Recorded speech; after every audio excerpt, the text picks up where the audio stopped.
Well, my parents were strong Christian. My mother was the secretary of the church, small congregational church, maybe at that time 200 people going to the church.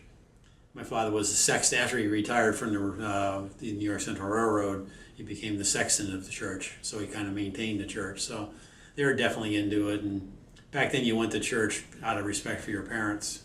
I mean, even whether you wanted to or not, you just was never an issue. You had no choice.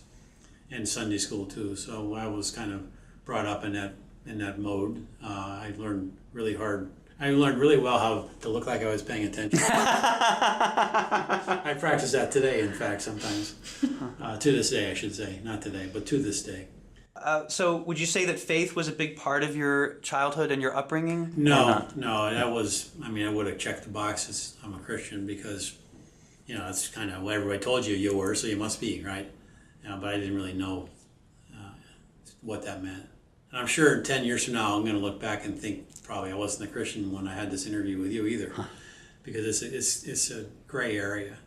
But no, I got really into theory and philosophy and science and all that, and in technical schools, and so I was able to explain things with physics. But I always gave God credit for creating the world. That was never a doubt in my mind. But when people would ask, "What do you believe in?" I say, "I believe in gravity." Right. Because I didn't. It was sort of an abstract way of saying I believe in theory and practice and the laws of nature. But I didn't come to God for solutions. I didn't pray to God. I prayed to God to say thank you. I always prayed. But I never came for help. This guy's got to be busy, man. And I just didn't see a lot of evidence that there was a God who was really participating until much later. Were there any, would you say, pivotal moments where you felt a shift in your faith? Was there anything from that original mindset when you were a college student about looking at the world very practically, or is this like a progression that continues? Well, I wouldn't say as college or even in the early career. It wasn't until we had daughters, teenage daughters, and the oldest one came out with an eating disorder, bulimia, that was life-threatening. Wow. And there were two schools of thought then, which probably hasn't changed too much even to this day. And one school thought you really got to do something about this immediately because it can be life-threatening. And the other school thought was there's really not much you can do. It's that bad. It's almost like until they want to fix themselves, you can't do much.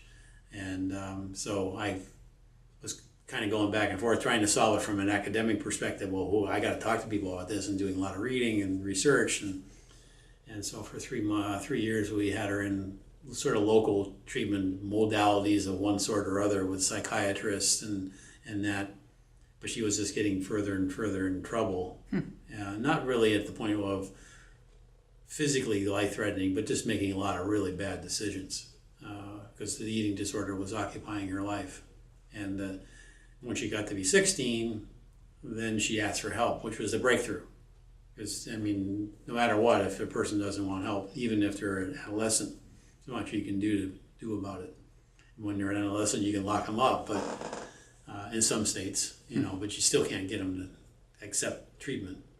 So the fact that she asked for help, and we found, I did the research, found the very best organization in the world that sent her. And we had saved up a lot of money, which wasn't where we were going to spend it, but the money was not an object, so we took her to Remuda Ranch outside of Phoenix in Wickenburg. Turned out to be a Christian-based treatment center because the man who started it was similar to me in his upbringing, but he was more in the business, and he had a daughter, and his wife was a strong Christian, and my wife was quite a bit stronger Christian than I was then, and basically saw that he had to surrender, and that's how he started this Remuda Ranch, this place. Well, so Erica's there, and it was one of the saddest days in the world to drop her off because they had to frisk her and search her, and she's with people that are in various levels and they're dying. And goodbye, Erica. We'll hope you do well, 16 years old. How long was she there for? Well, she was in and out of treatment centers for 5 years. Wow. Residential for 5 years. But the thing that was significant when, and we're gradually kind of saying, you know, we need experts to solve this problem. It is us who can solve this problem. It's not experts. And then you start getting to the point where maybe it's God who can solve this problem, but you know, I've always considered him not to be too involved in the day-to-day thing. So it was actually a funny story. After about a month, she earned a right for us to go visit her. And so we went to drive, and this was in July, and the desert, it's really hot. And so you can sit in the car with the air conditioner on, or you can go to the chapel. No, we would go to church. So you found God via air conditioning. We go to church on occasions, but we brought our kids up so that they would go through confession, confirmation, in the Catholic kind of a religion, so that they'd have a jump on things, but so they wouldn't be totally naive to the idea of religion. But so let's go to the chapel, see what it's like. Well, the guy who started the Bermuda Ranch is leading the chapel, and there's a few other parents there, and there's 19 girls, all with bulimia or anorexia, and some of them on IVs because they're that far gone. And he starts off by asking people to define love. What does love mean to you? As a 19-year-old with an eating disorder, some unusual descriptions of what love was. Because they all have a self-image issue that's way distorted. But I could see what was going on here. He's going from child to child, from adolescent to adolescent girl, and he's eventually going to get to the adult row in the back. And the way he was going, I was going to be the first adult, and so he's going to come to me. He's going to ask me to define love, and the whole room is going to expect some really intelligent answer. And so I'm sweating bullets, and then he gets to the last girl, and she says what she thinks, and then he opens the Bible and reads from 1 Corinthians 13, Paul's definition of what love meant. Now, granted, he was talking about love for God, not love for another human being, but the words were so profound. And I'd heard that verse many times at weddings, and you see him on wedding cards and things like that. So I was very familiar with the verse, but not in that context. And all of a sudden, first of all, it's profound. Second of all, I was saved by the Bible because I didn't have to give my definition of love. I see. You were spared. And the fact that I was so relieved and saved, I wasn't even quite listening to the words. So fortunately, he read them again the second time because he could kind of see that it was sinking into these girls too as a concept. And so that was kind of a first step forward in this thinking that the Bible really has a lot of things that probably could be useful for me. And Did you have to answer the question of never? That he didn't even turn to you. That was it. Yeah. Okay. I could just sort of simmer with the words. So we go back again to Bermuda Ranch because she had done things right, and we could visit her again. And we could leave campus, but we had to go to a church. So we find this startup church downtown, or not downtown, in the suburbs of Phoenix. And Phoenix was growing like crazy back then, so they didn't even have time to build these churches. They would just meet in high school gymnasiums and things like that. So there was this church that we get into, and this pastor's, he's talking like a guy.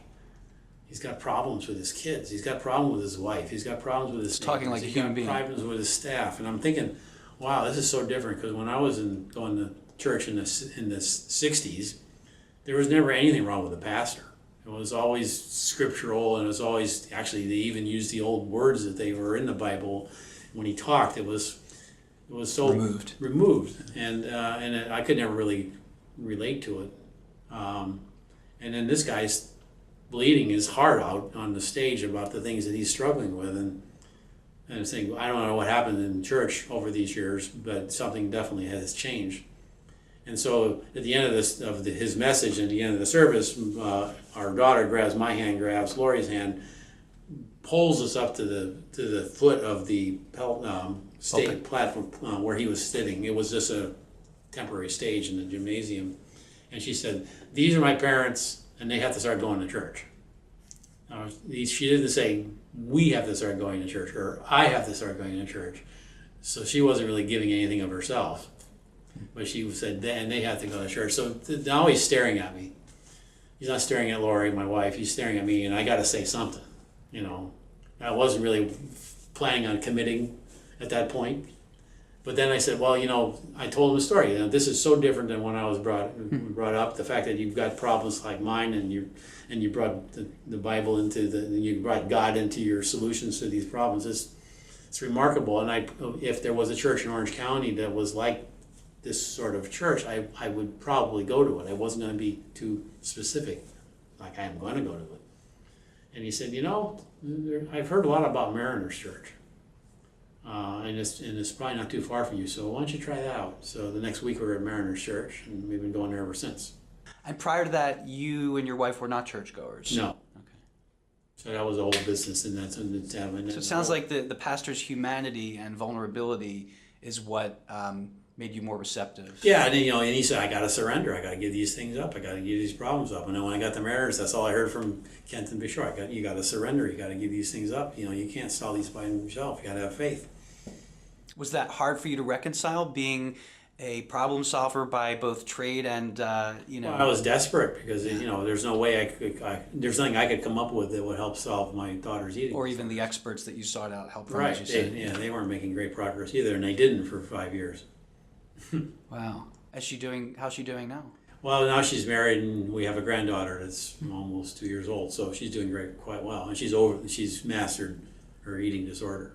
That's wonderful. Thank you for sharing that. It was very personal and heartfelt. Thank you.